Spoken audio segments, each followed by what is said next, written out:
ಕೋಟಿ ರಾಮ ಭಕ್ತರ ಕನಸು ನನಸಾಗೋ ಕ್ಷಣಕ್ಕೆ ದಿನಗಣನೆ ಆರಂಭ ಆಗಿದೆ. ಅಯೋಧ್ಯೆಗೂ ಕೋಟಿ ನಾಡು ಚಿತ್ರದುರ್ಗಕ್ಕೂ ಇದೇ ಸಂಬಂಧ.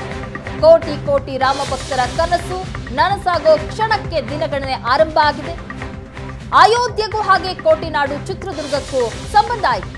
ಚಿತ್ರದುರ್ಗ ನಗರದ ಯುವ ಶಿಲ್ಪಿ ಕೀರ್ತಿ ನಂಜುಂಡಸ್ವಾಮಿ ಕೆತ್ತನೆ ಸಹ ಅಯೋಧ್ಯೆಯಲ್ಲಿ ಇರಲಿದೆ. ವಿಘ್ನ ನಿವಾರಕನ ವಿಗ್ರಹವನ್ನ ಕೆತ್ತನೆ ಮಾಡಿರುವುದು ಸಂತೋಷದ ಸಂಗತಿ.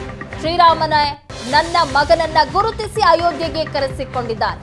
ಏಷ್ಯಾನೆಟ್ ಸುವರ್ಣ ನ್ಯೂಸ್ಗೆ ಶಿಲ್ಪಿ ಕೀರ್ತಿ ನಂಜುಂಡಸ್ವಾಮಿ ಅವರ ತಂದೆ ಮಾತನಾಡಿದ್ದಾರೆ. ಡಿಸೆಂಬರ್ 7ರಂದು ಭವ್ಯ ರಾಮ ಮಂದಿರಕ್ಕೆ ಶಿಲ್ಪಿ ಕೆತ್ತನೆಗೆ ತೆರಳಿದ್ದ ಕೀರ್ತಿ, ಇಡೀ ಜಿಲ್ಲೆಗೆ ನನ್ನ ಮಗ ಹೆಸರಿಗೆ ತಕ್ಕಂತೆ ದೊಡ್ಡ ಕೀರ್ತಿಯನ್ನ ತಂದಿದ್ದಾನೆ. ರಾಜ್ಯದ 4 ಶಿಲ್ಪಿಗಳ ಕಾರ್ಯವನ್ನ ಎಲ್ಲರೂ ಸಹ ಶ್ಲಾಘಿಸ್ತಾ ಇದ್ದಾರೆ ಅಂತ ಕೀರ್ತಿ ನಂಜುಂಡಸ್ವಾಮಿ ಅವರ ತಂದೆ ಏಷ್ಯಾನೆಟ್ ಸುವರ್ಣ ನ್ಯೂಸ್ ಜೊತೆ ತಮ್ಮ ಸಂತಸವನ್ನ ಈ ರೀತಿ ಹಂಚಿಕೊಂಡಿದ್ದಾರೆ. ಅಯೋಧ್ಯೆಯಲ್ಲಿ ವಿಘ್ನ ನಿವಾರಕನ ವಿಗ್ರಹವನ್ನ ಕೆತ್ತನೆ ಮಾಡಿದ್ದಾರೆ ಕೀರ್ತಿ ನಂಜುಂಡಸ್ವಾಮಿ ಅವರು ಕೆತ್ತನೆ ಮಾಡಿರೋ ವಿಚಾರಕ್ಕೆ ಸಂಬಂಧಪಟ್ಟಂತೆ ಅವರ ತಂದೆ ಮಾತಾಡಿದ್ದಾರೆ, ಸಂತಸವನ್ನ ವ್ಯಕ್ತಪಡಿಸಿದ್ದಾರೆ. ಇದೇ ಜನವರಿ 22ರಂದು ಅಯೋಧ್ಯೆಯಲ್ಲಿ ಭವ್ಯ ರಾಮ ಮಂದಿರ ಒಂದು ರೀತಿ ಉದ್ಘಾಟನೆ ಆಗ್ತಾ ಇರತಕ್ಕಂಥದ್ದು.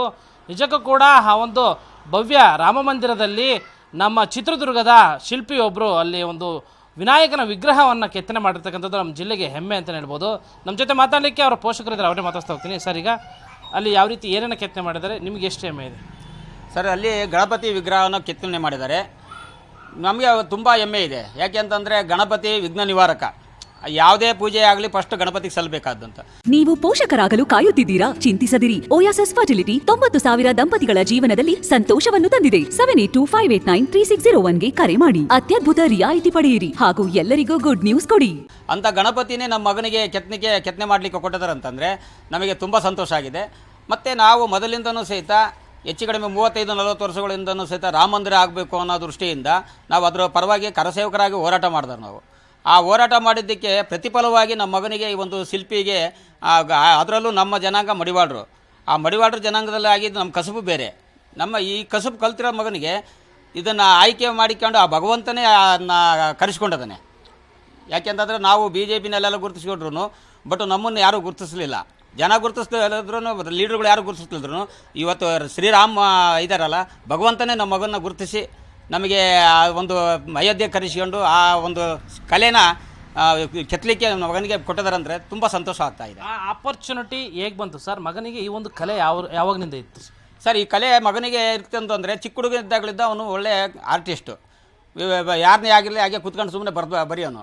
ನಾನು ಅದನ್ನು ಗುರುತಿಸಿದಾಗ ನಾನು ಕಾರ್ಕಳಕ್ಕಾಗದೆ, ವಿದ್ಯಾಭ್ಯಾಸ ಕಮ್ಮಿ ಇತ್ತು. ಹಂಗಾಗಿ ಅವನಿಗೆ SJM ಕಾಲೇಜ್ನಲ್ಲಿ ನಾನು ಇದಕ್ಕಾಗದೆ, ಆರ್ಟಿಸ್ಟ್ ಇದಕ್ಕೆ.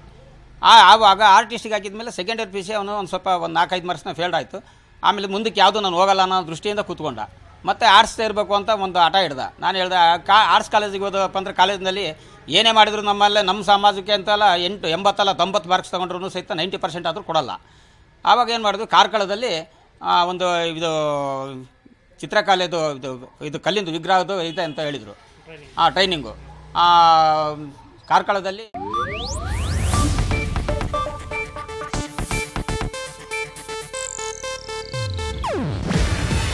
ಇದು ಏಷ್ಯಾನೆಟ್ ನ್ಯೂಸ್ ನೆಟ್ವರ್ಕ್ ಪ್ರಸ್ತುತಿ. ನೀವು ನೋಡ್ತಿದ್ದೀರಾ ಏಷ್ಯಾನೆಟ್ ಸುವರ್ಣ ನ್ಯೂಸ್.